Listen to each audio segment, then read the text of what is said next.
we learned more about for a motive. 8 people are now out of the hospital, and the 3 others are expected to recover. Good evening. I'm Kristen Hartman. And I'm Jerry Revish. Thanks for joining us at 11. That has a lot of people thankful for their recovery and gathering tonight to heal. 10 TV's Megan Matthews joins us live from St. John Arena to tell us the importance of tonight's event. Megan? Well, Kristen, Jerry, it's important because people said they need to heal and they need closure. And small gestures like this one are helping them get there. Red and white carnations were given to community members as they walked into tonight's event. The sound of pride started off a rally. I feel like we have a bigger sense of community on campus now, and I think that coming here is going to help everyone heal. Meant to unite the Buckeye community. You just never think like it can happen like so close to home, and then like something like this does happen and it really shakes you up. One day after what investigators call a planned attack on the Ohio State University campus in St. John Arena, hundreds of people searching for something different. I think everyone's seeking for some better understanding of why, what happened. I'm recording it. And what we can do about it. Some need closure.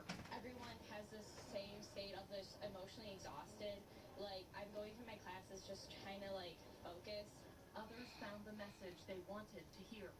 When those things happen, what really works for us is to come together in a spirit of unity. And I encourage everyone in our Buckeye community to think clearly about that. But mostly, the crowd stood Buckeye strong to show their support. It just feels good to be with people that feel the same way about Ohio State. And we love it here. Because for tens of thousands of people, it's more than a school. It's home. Thanks and recognition also went out to local police officers and law enforcement agencies who responded on Monday. That came from Ohio State students, faculty, and staff. Reporting live on the Ohio State University campus, Megan Matthews, 10 TV News. Thanks, Megan. And for the first time since that attack, we're hearing words from the officer who shot to death the suspect. During tonight's Buckeye Strong event, OSU's Director of Public Safety read a statement from Officer Ellen Perushko. He says, in the aftermath of such a traumatic event, I'm very humbled by the amazing amount and outpouring of support from the Columbus community and beyond. Not just for me, but for all of yesterday's first responders. I know I acted just as any of the officers I served with would have. I want to thank everyone again for their support and wish the campus community continued healing. We did learn that in the shooting of the suspect, one of the officer's bullets also struck a bystander in the foot. That person is out of the hospital. The officer is on administrative leave. It's normal procedure with every officer involved shooting. Reports are surfacing responsibility for the attack on the OSU. Reached out to investigators who confirmed the terror network cell has referred to Abdul Razak Ali Artem as a brother. But investigators say it's common for groups like ISIS or Hamas to take credit for acts of indiscriminate violence.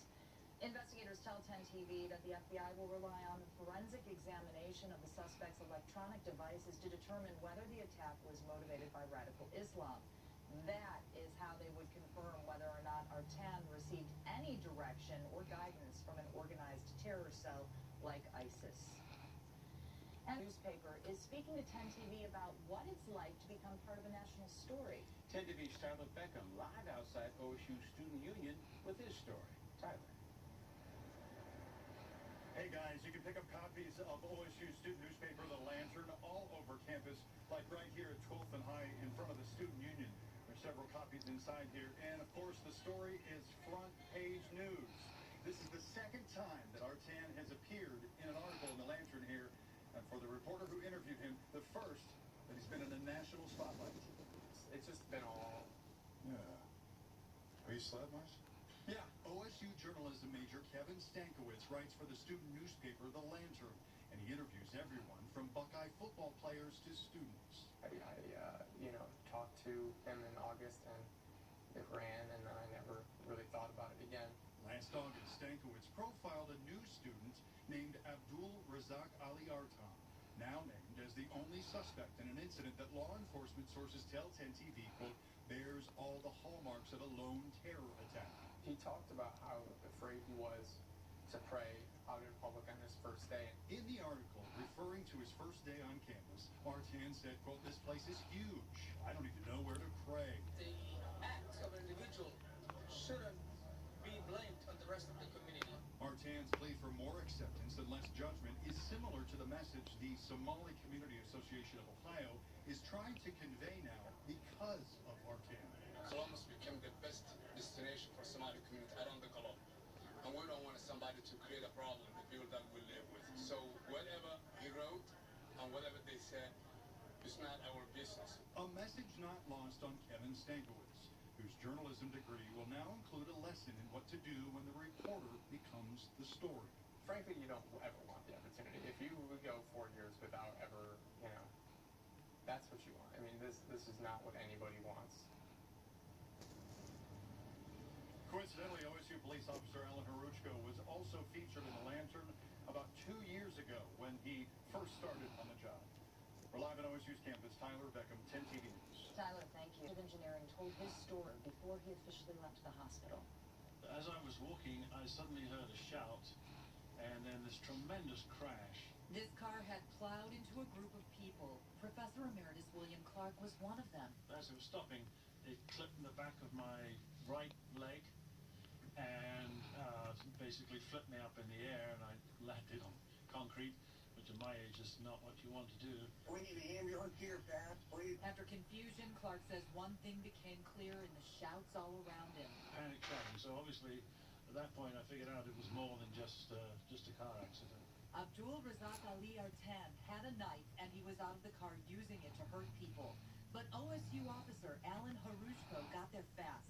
He saw Artan. And my understanding is that he was challenged 3 times to put the knife down and advance towards the officer, and I don't think he had much choice. Clark says he heard the shots as he saw it cover, leaving footprints of blood.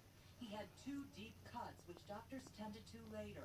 On the man who caused his suffering. At this stage, until we really know all the facts, I prefer a whole judgment, He was an OSU student. And on the officer who shot Artan and killed the threat. To me, if he was here, I'd put my arm around him and tell him he's got a lot to cope with in the days to come. He's got to live with this for the rest of his life. But he did the right thing. The officer was not a complete stranger to Clark. He says his daughter knows him. Clark canceled his class for tomorrow because he saw how distraught some of his students were. He plans to be back at it Friday, where he hopes to talk about what happened with his class. And another big grab, that butcher knife from the attacker. Iraq War veteran Andy Payne is out of the hospital tonight, but he had surgery to repair his hand. You see there, bandaged. He and his buddy came face to face with Artan. His friend escaped unharmed. Payne did not. We attacked someone to my right first, and then he went to attack me, and I grabbed the knife with my hand. I don't know. It was, again, just instinct to reach up and keep the knife from getting any closer to me than it already had. Payne called the entire experience surreal. So what's ahead now? Well, the feds will probe evidence, everything taken from Artan's home to look for a motive. Columbus police will hold a news conference tomorrow afternoon to update the investigation. More victims are expected to be released from the hospital in the coming days. Millions of people turned to 10 TV on air and online Monday as the tragedy unfolded. Watch our coverage, see raw video, and hear the stories of Buckeye resilience right now at 10tv.com.